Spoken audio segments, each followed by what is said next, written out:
आप और हम कोई अलग अलग नहीं है। इतना जरूर है कि नर से नारायण भी बना जाता है और नर से नारकी भी बना जाता है। नर से नारायण भी बना जाता है और नर से नारकी भी बना जाता है। ये हमारे ऊपर निर्भर है कि हमें क्या बनना है। हम जैसा चाहें, हमारा जीवन एक कोरे कागज की तरह है। आपके हाथ में एक कोरा कागज दिया जाए तो उस पर आप सुंदर चित्र भी बना सकते हो और गोल गोल गोल गोल जलेबी जैसा उसको पूरा साई से दांत धब्बों से गंदा भी कर सकते हो। बोलो, कर सकते हैं ना?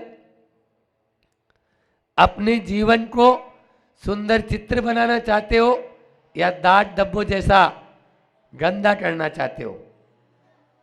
बोलो, आवाज नहीं आई, हमें थोड़ा ऊंचा सुनाई देता है। हाँ, बहुत बढ़िया।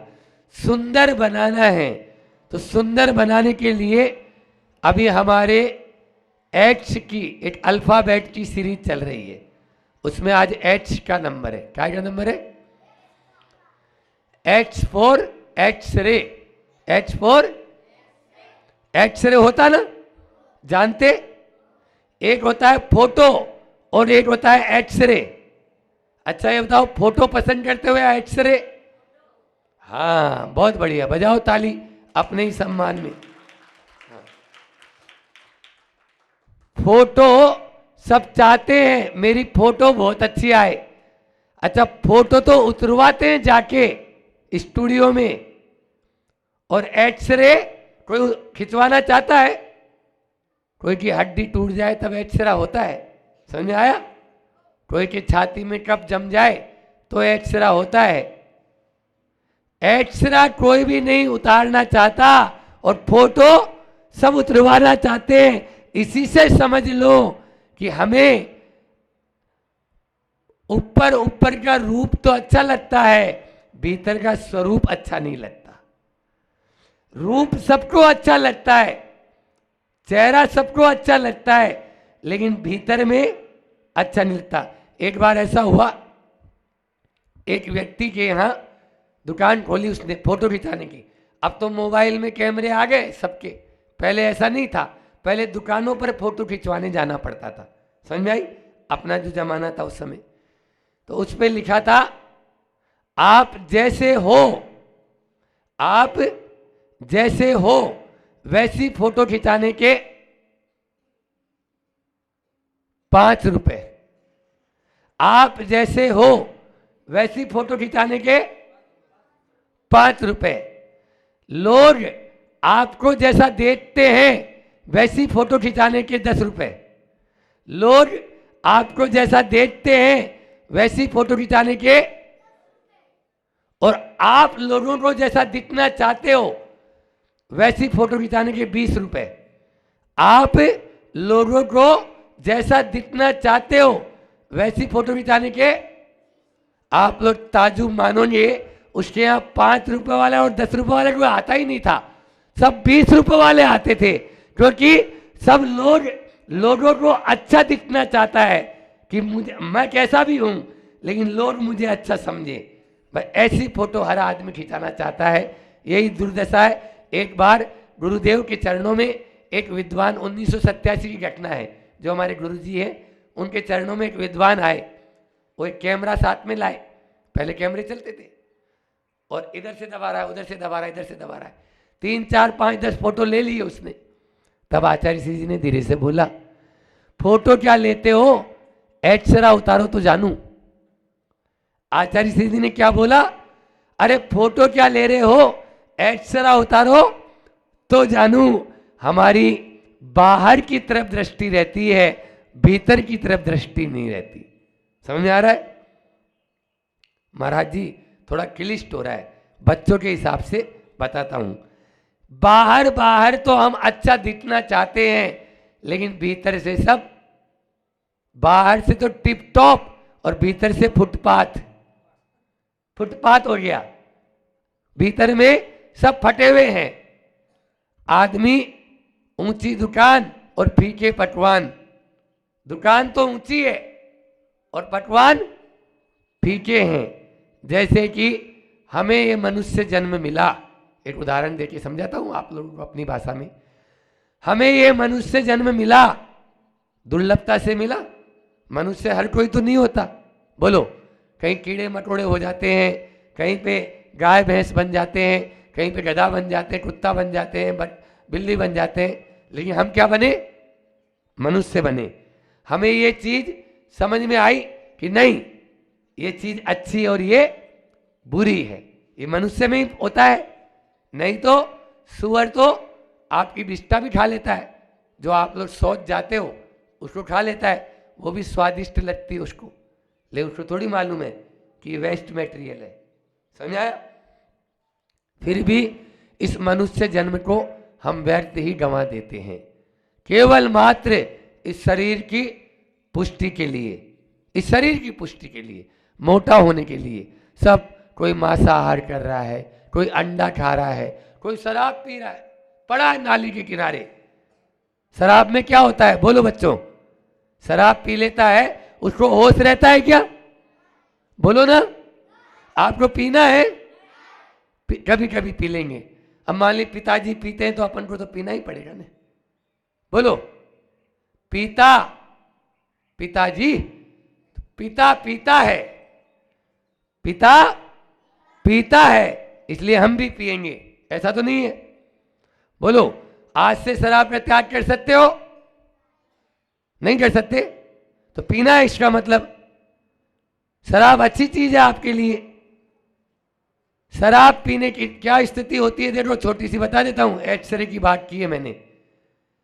शराब पीने के बाद नाली के किनारे एक आदमी पड़ा, एक कुत्ता आया, वो उच्चासन की तलाश पे था, उस शराबी का मुंह खुला था, मुंह खोले हुए था। उस कुत्ते ने अपनी पिचकारी उस शराबी के मुंह में छोड़ दी, मतलब लड्डू सन का बाथरूम कर दी उस शराबी। वो शराब के नशे में क्या बोलता है? अरे पिला पिला, ऐसी तो आज तक नहीं पी मैंने। होता है नहीं होता? बोलो, होता है ना? होता है। हाँ, इसलिए शराब पीना है क्या? तो हाथ ऊंचा करो, महाराज जी आज के बाद हम कभी शराब नहीं पिएंगे। बोलो तेज आवाज में। हाँ ठीक है ना, शराब पीना ही नहीं। अब दूसरी चीज पे आ जाते हैं अपन, एक्सरे। नीचे कर लो, हाथ नीचे कर लो, बहुत अच्छे। आप लोगों का दिल बहुत साफ है और ये कोरा स्लेट है, ऐसे ही बच्चे हमको चाहिए। और ये भी आदिवासी हैं, आप लोगों का भी विद्यालय के ऊपर पढ़ा मैंने, है ना, बताया। तो आदिनाथ भगवान हमारे प्रथम तीर्थंकर कौन है? आदिनाथ भगवान। क्या नाम बोला मैंने? शंकर जी का नाम क्या है? आदिनाथ। उनका भी, जो शंकर भगवान है ना, हाँ, तो आदिनाथ। ऐसे अपन उनकी संतान है, आदिवासी, जो हम तीर्थंकर की संतान, शंकर जी की संतान, हनुमान की संतान, राम की संतान, जिन्होंने अपनी आत्मा का कल्याण किया। रामचंद्र जी ने दारू पी थी क्या? बोलो ना। फिर अच्छा, अब दोबारा आ जाते हैं दूसरी चीज पे, गुटखा। गुटखा कौन खाता है? बोलो। जिसको कैंसर होता है या कैंसर होना है, या तो कैंसर है या कैंसर होगा। बोलो, सही बोला ना? गुटखा खाने से कैंसर होता है नहीं होता, पहले तो ये बताओ। अभी हम 52 गजा में चातुर्मास किए, अध्यापक महोदय सुनेंगे हमारी बात। 52 गजा में 4 बच्चे आए, सीए बन रहे थे। वो क्या बन रहे थे? सीए पढ़ रहे थे वो। एक बच्चा बाहर गया, वापस आया, मैं समझ गया बाहर क्यों गया है। जैन नहीं थे वो, और जैन तो ज़्यादा खाते हैं, हम तो यही बोल देंगे, जैन भी खाते हैं, ऐसा नहीं कि जैन नहीं खाते हैं। लेकिन वो बाहर से आया तो मैंने बोला क्यों, क्या चबा के आया? बोले नहीं महाराज जी मत पूछो। मैंने बोला बता ना। बोले गुटखा खा के आया हूँ। मैंने बोला जाओ पाउच उठा के लेके आ। वो नहीं गया। मैंने बोला हम जाए? बोले मैं जा रहा हूँ। वो गया, पाउच उठा के लेके आया, हमने अपने हाथ में लेके उसको पढ़ाया, इस पाउच पे क्या पड़ा हुआ है? एक बिच्छू का चिन्ह बना हुआ था, उसके नीचे लिखा हुआ था इंजीरियस फॉर हेल्थ। क्या लिखा हुआ था? तंबाकू इंजीरियस फॉर हेल्थ, तंबाकू चबाना स्वास्थ्य के लिए हानिकारक है। मैंने बोला भाई तुम कौन सा सीए बन रहा है? ऐसे बढ़िया तो तुम हमारे बच्चों के तरह छोटी क्लासों में भर्ती हो जाओ तो अच्छा है। नहीं समझ आया? सीए पढ़ रहा है और उस पर जो लिखा हुआ है वो पढ़ नहीं पा रहा है, ये स्थिति होती है। तो अपन को कभी गुटखा खाना है क्या? अच्छा देखो, अंग्रेजी में टी साइलेंट हो जाता है। क्या साइलेंट हो जाता है? बोलो ना, टी। तो अब बीच वाला ट है उसको हटा दो। गुटखा में गुटखा, उसमें ट हटाना है, तो आगे का अक्षर क्या है? बोलो ना, गु है ना। और ट हटा दो और लास्ट वाला खा जोड़ लो। अब क्या बचा ट हटाने के बाद?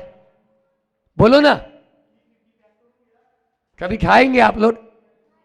नहीं खाना है। कौन कौन गुटखा खाना चाहता है? हाथ ऊंचा करो। कोई नहीं खाना चाहता। गुटखा कौन छोड़ना चाहता है? हाथ ऊंचा करो। यहाँ के बच्चे तो महाराज, आपके अध्यापक जी आपने ज़्यादा पढ़ा दिया क्या इनको? हमारे बोलते ही ये तो सब हाथ ऊंचे। बहुत बढ़िया, हाथ नीचे कर लो, बहुत ही अच्छा। ये सब चीज़ें हमारे लिए नहीं। इसी प्रकार से किसी जीव का प्राण घात करना भी हमारे लिए अच्छा नहीं माना जाता है। हम भारत की संतान हैं, भारत माता की संतान है, धरती माता की संतान है। इस धरती का अनंत उपकार है। सामने देखो फसल लहलहा रही है, उधर कपास पहनने के लिए कपास की फसल है। देख ले भैया, ले ले, जिनवाणी चैनल वाले भी ले सकते हैं।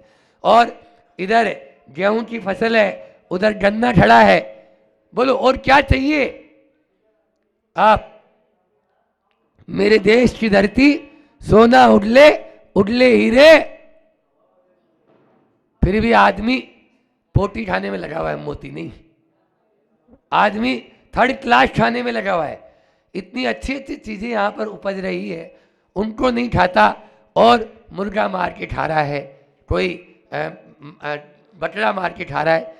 अरे संत कहते हैं मुर्दा को छू के नहाते हो और मुर्दा मार के खाते हो। बोलो, मुर्दा को छूकर आ जाए कोई तो घर पे आके नहाता है ने, और उसी इन जीव को मार के खा रहा है आदमी। ये सब हमारे लिए अच्छा नहीं। दूसरा है, एक तो बताया एक्सरे, और एच का मतलब जीरोक्स भी होता है। एच से जीरोक्स, जीरोक्स यानी फोटोकॉपी। फोटोकॉपी, हम सब भगवान की फोटोकॉपी हैं। क्या है अपन? भगवान की, बोलो, फोटोकॉपी। आपकी फोटोकॉपी कैसी है? मान लीजिए मशीन खराब हो, पावर थोड़ा सा लूज आए तो क्या होता है?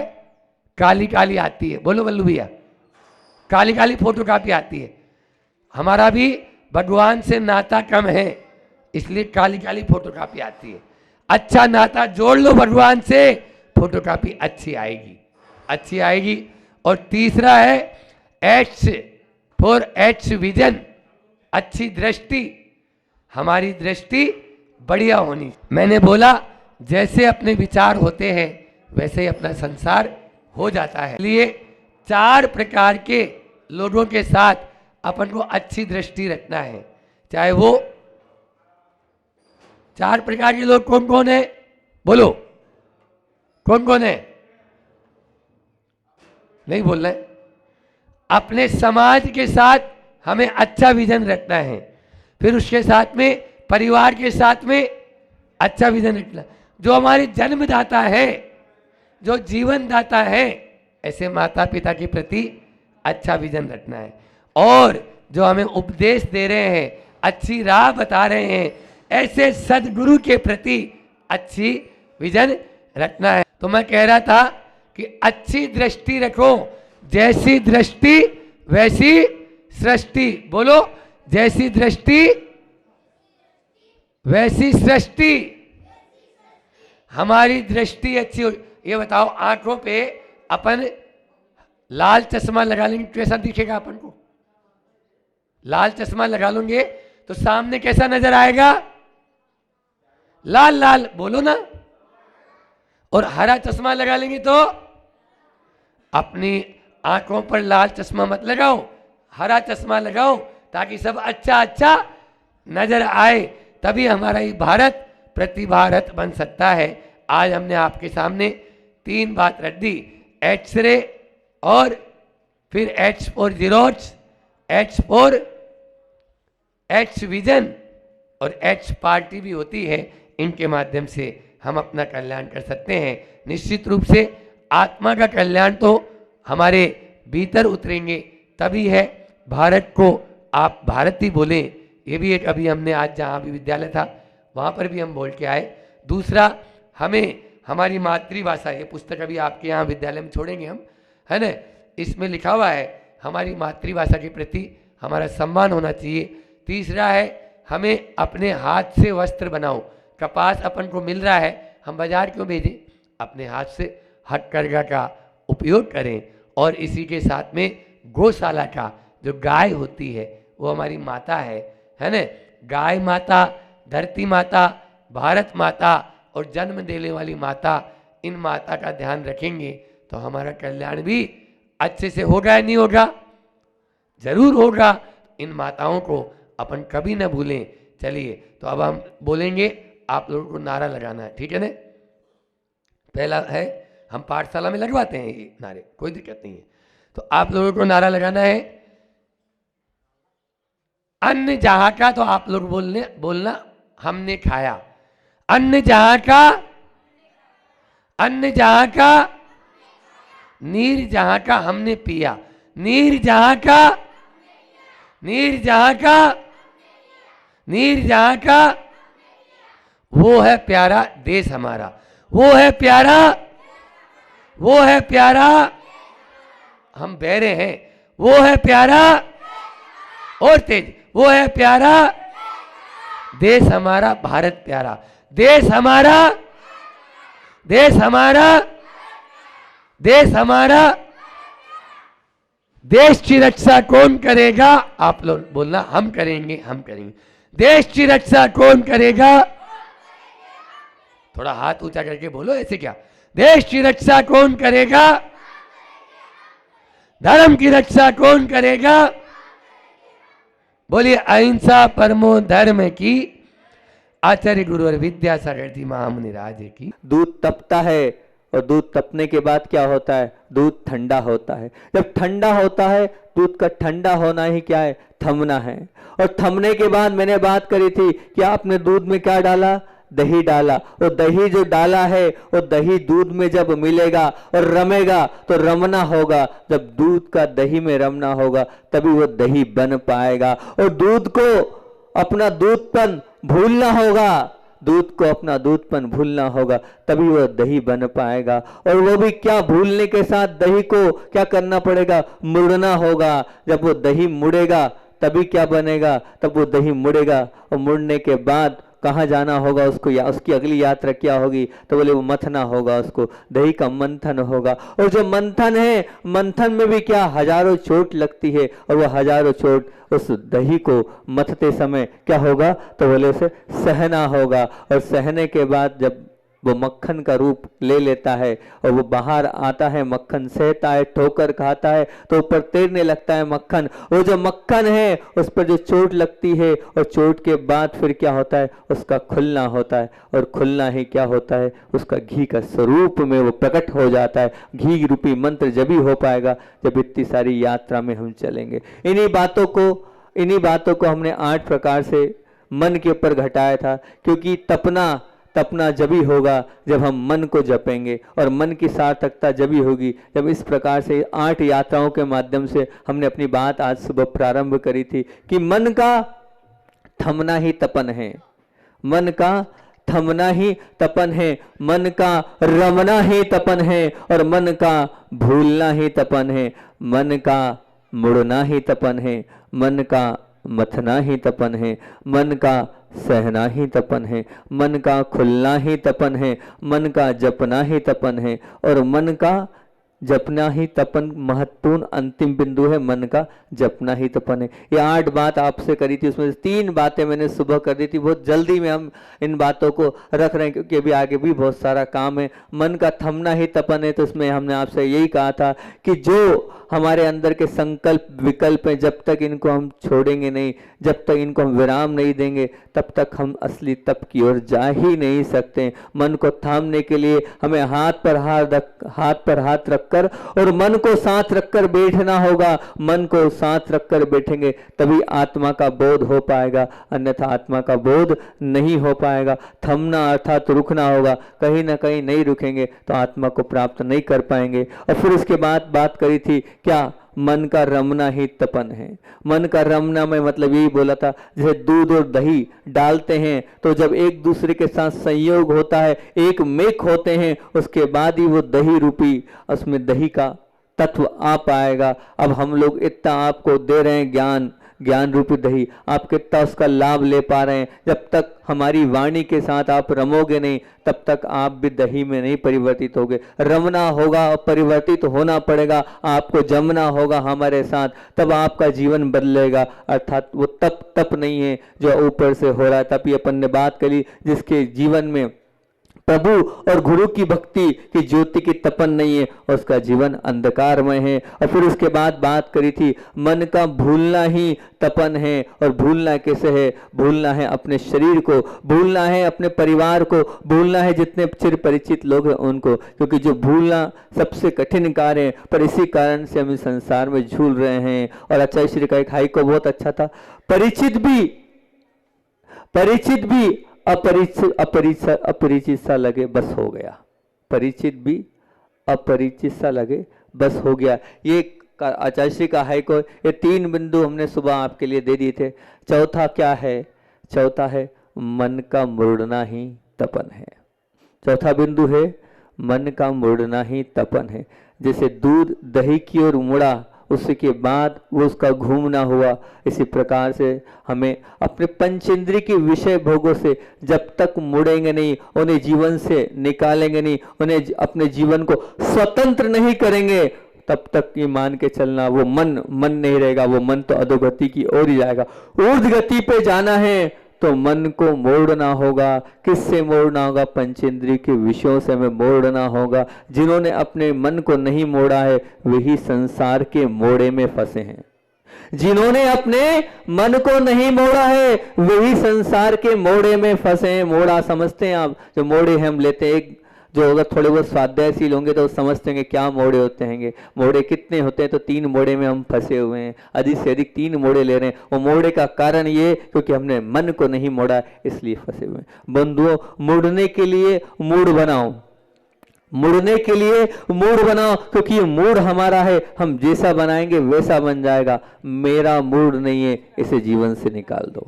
मेरा मूड नहीं है, इसे जीवन से निकाल दो कि नहीं अभी पूजन नहीं करना, अभी प्रवचन नहीं सुनना और उठ के चले जाना। ये मूड नहीं है, ये निकाल दो। ये मूड नहीं अगर ये निकालोगे तो कर्म का आपके साथ बंद होते जा रहा है, उसी के साथ आपका गांठ साठ होते जा रहा है। ये मूड शब्द कम से कम धार्मिक क्रिया में निकाल दो। कम से कम धार्मिक क्रिया में कभी भी कोई आपसे कहे तो ये मत कहना कि मूड नहीं है। अगर ये आपके शब्द हैं तो आपकी अधोगति की यात्रा निश्चित है। धार्मिक काम में कभी मूड नहीं है, ये नहीं करना। जैसे मान लीजिए धागा या रस्सी है, धागा या रस्सी है, अब उसे आपको गठान बांधना है, गठान बांधना है ना, तो अब बताओ बिना मोड़े गठान बांध सकता है कोई? यहाँ बैठा हुआ व्यक्ति एक आध कोई खड़ा हो जाए वो कह दे कि हाँ बिना मोड़े हम गठान बांध सकते हैं? कोई है माए के लाल कि बिना मोड़े गठान बांध सकता हो? है कोई?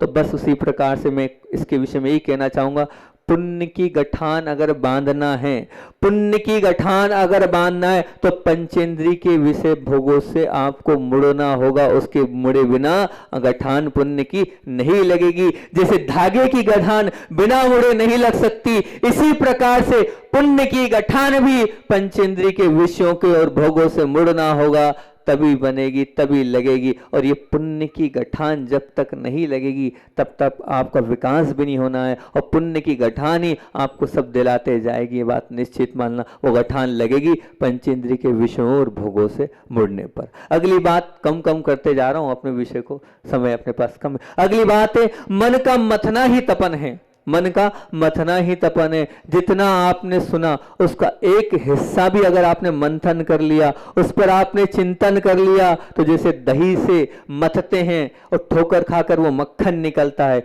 ऐसे ही अगर आपके जीवन में अगर आपने कुछ मथ लिया तो सद आचरण रूपी मक्खन आपके जीवन से निकलता चला जाएगा। सद आचरण जब होगा जब आप उन प्रभु और गुरु की वाणी को चिंतन करोगे, मंथन करोगे। बिना चिंतन बिना मंथन कुछ होना नहीं है। इस कान से सुना और उस कान से निकाल दिया, कोई भी सार नहीं है, सिर्फ समय खराब करना है। ये नहीं कह रहा हूं आपका धर्म ध्यान तो हो रहा है, लेकिन असली धर्म ध्यान नहीं हो रहा। जो मिलना चाहिए वो नहीं, तो जीवन की कोई सार्थकता नहीं है। सार्थकता करना तपना के साथ मथना भी होगा। मंथन करो।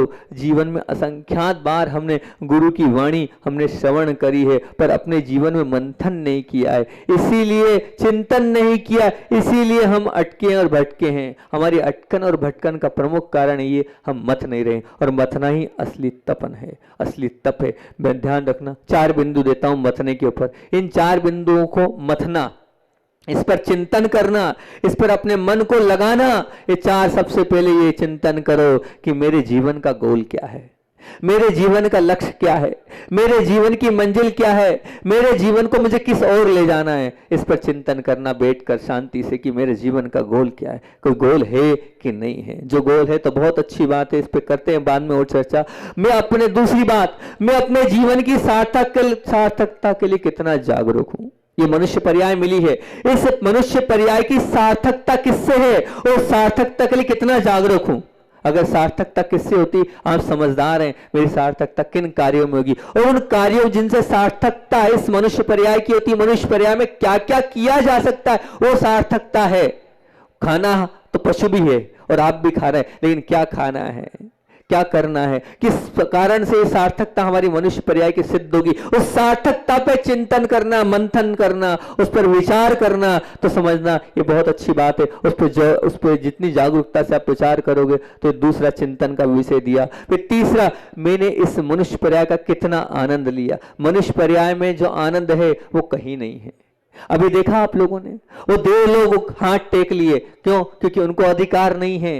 किसको अधिकार है? मनुष्य को ये अधिकार है उस पालकी को उठाने का, उन्हीं के पास सब कुछ है। तो आपने मनुष्य पर्याय का कितना आनंद लिया, इस पर चिंतन करना कि हाँ महाराज जी, मैंने कुछ तो आनंद लिया। जो मनुष्य पर्याय में करने योग्य कार्य था और वो आनंद मनुष्य ही ले सकता है, वो मनुष्य पर्याय को पाकर मैंने वो आनंद प्राप्त किया, तो वो आनंद कितना प्राप्त किया, इस पर विचार करना। चौथी बात, अगली पर्याय में बहुत महत्वपूर्ण बिंदु है, बहुत सार्वभौमिक बिंदु है, सबका सार दे रहा हूं। ये चौथे बिंदु में मैं बहुत चिंतन करके चौथा बिंदु निकाला है कि अगली पर्याय में कुछ अच्छा जाएगा कि नहीं, अगली पर्याय में कुछ अच्छा जाएगा कि नहीं, और कितना अच्छा जाएगा विचार करना। 24 घंटे में 23 घंटे, 22 घंटे, 21 घंटे आप पूरे संसार में हो, लेकिन घंटा 2 घंटा कितना आपने भगवान के पास दिया है वो आपके साथ जाएगा। तो कितना अच्छा जाएगा अपने जीवन का, वो वास्तविक जीवन आपने कितना जिया है, वो असली जीवन आपने कितना जिया है, क्योंकि वो वास्तविक और असली जीवन ही तो आपकी अगली पर्याय में जाने वाला है, वही तो आपका आने वाला कल है। वो आने वाला कल आपने कितना जिया है, आप विचार करना कि हाँ इतना मैंने वो आने वाला दिन। हमने क्यों भाई क्यों नहीं आए, दुकानदारी है। सिद्धेश से पूछा क्यों भैया क्या बात है नहीं आए, बोले महाराज जी क्या करे, लोड बहुत है। अरे काय को लोड ले रहे हो, वो लोड से तो और नीचे जाओगे, जितना लोड रखोगे उतने नीचे की ओर जाओगे। अरे साधु मिले, समागम किया ही नहीं तुमने, दुकानदारी में उलझे रहे, उसी में उसी आपाधापी में लगे रहे। कब मिलेगा ऐसा मौका, अब तो क्या चले जाएंगे, अब तो हम चले ही जाएंगे, कब मिलेगा ऐसा मौका। लेकिन छोड़ दिया आपने, जो अच्छा समय था उसको बर्बाद कर दिया आपने। तो वो तो मिलेगा नहीं जो था, वो चला गया। लेकिन अब ध्यान रखना, मौका मिले तो चौका लगाने से चूकना मत। ऐसे समय कब मिलते हैं? गुरु भक्ति और प्रभु भक्ति के समय मिला है तो उसकी सार्थकता, और जो जाएगा अच्छा वही जाएगा। बाकी दूसरी चीज, आपकी दुकान साथ नहीं जाने वाली, ना बांध के ले जा पाओगे आपकी दुकान को, आपने इतने बड़े घर को बांध के नहीं ले जा पाओगे। किस चीज को ले जाओगे? जो अच्छा किया है उसी को साथ लेके जाओगे। सिद्धेश नाम लिया, बाकी सबकी बात है, ध्यान रखना। सिद्धेश से बात हो गई थी इसलिए उसका नाम ले लिया। सिद्धेश बुरा तो नहीं मान रहे ना? हाँ।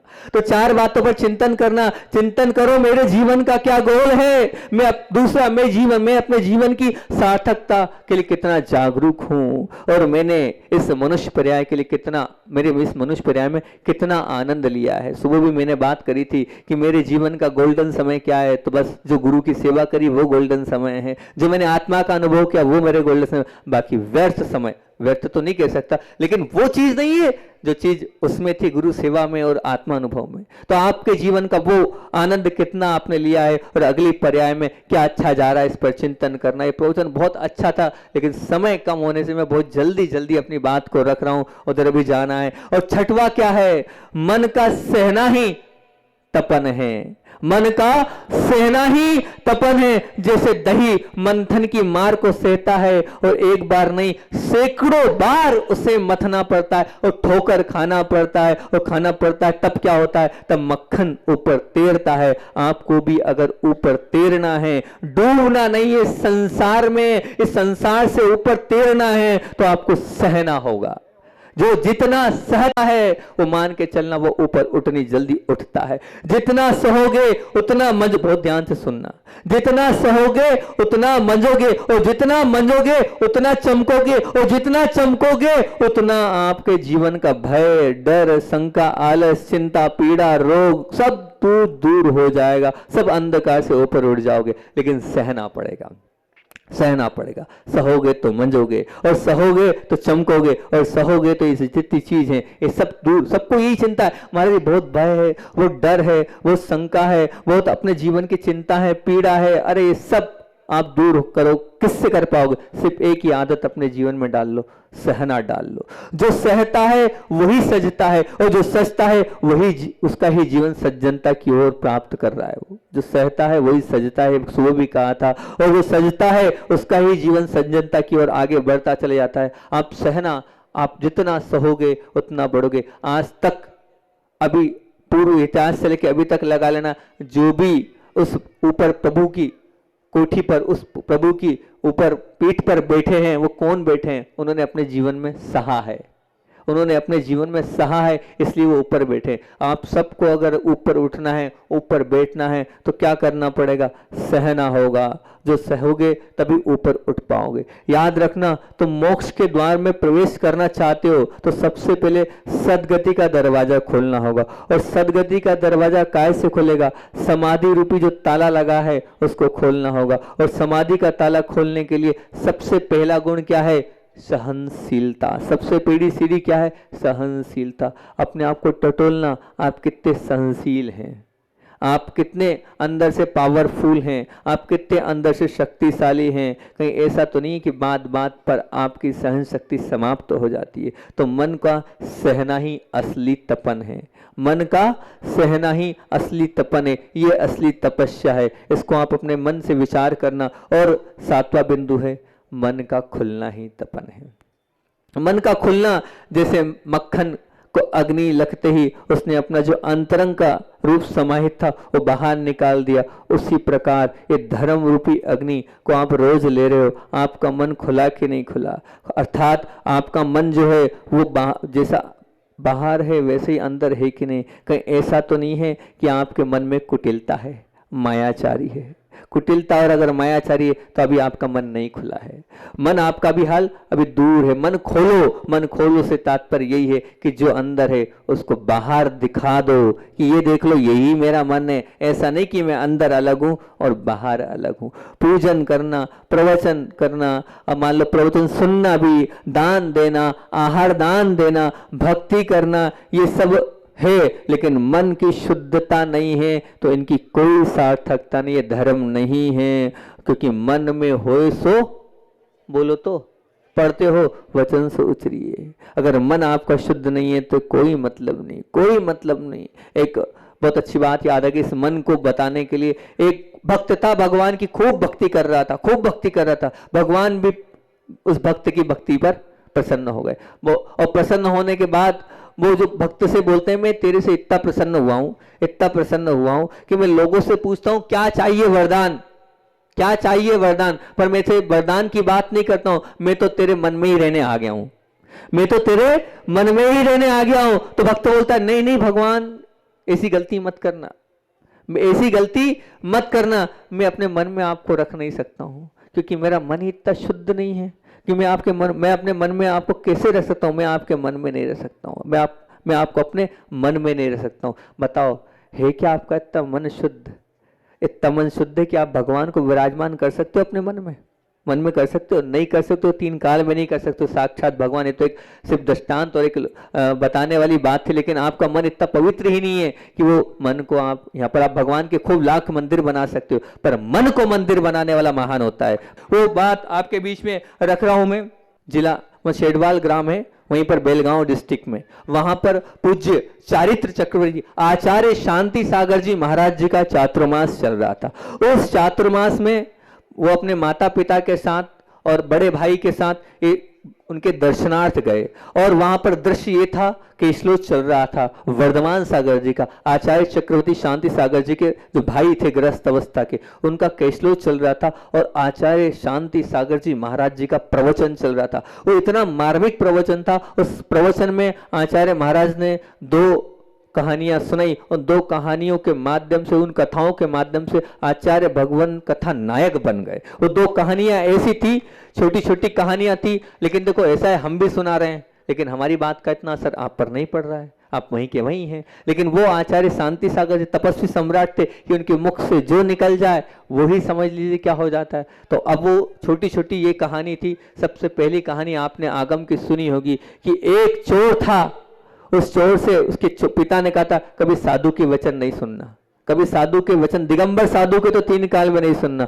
और वो चोरी कर रहा था, और क्या हो गया, उसको कांटा लग गया, कांटा लग गया, और कान में ये आ गया सत्यमेव जयते, ये बात उसके कान में आ गई थी। अब उसको लगा गुरु तो ये बोल रहे हैं, और जब वो पकड़ में आ गया तो उसने कह दिया कि हाँ मैं चोर हूं, मैंने चोरी करी है, सत्य बोला, लेकिन उसको कोई पकड़ने को तैयार नहीं। उसने कहा बड़ा गजब का है यार, गुरु महाराज ने बोला सत्य में जयते, और मैंने सत्य बोला, मुझे पकड़ने को कोई तैयार नहीं। बड़ा विश्वास हुआ, अगले दिन चला गया राजमहल में, बता दिया मैंने ही चोरी करी है। उस सत्य के प्रभाव से गुरु की इतनी सी बात मानी, और उसने जो है फिर उसका कल्याण हो गया उस चोर का। इतनी सी बात महाराज जी ने कही। वहां पर जो है 9 वर्ष की उम्र थी आचार्य श्री, कितनी 9 वर्ष की उम्र में वो प्रवचन सुन रहे थे। और दूसरी कहानी उन्होंने ये तो गुरु की सुनाई, प्रभु की सुनाई। प्रभु के लिए ये बात सुनी उन्होंने कि प्रभु एक गडरिया था, वो क्या कर रहा था, बोले वो नदी में बार बार, मतलब एक ब्राह्मण था, वो नदी के अंदर जाता था, डुबकी लगाता था और आ जाता। गडरिया ने पूछा करते क्या हो, बोले भगवान दिखते हैं साक्षात, उनको देखने जाता हूँ, ऐसे ही थोड़ी ब्राह्मण जाति का हूँ,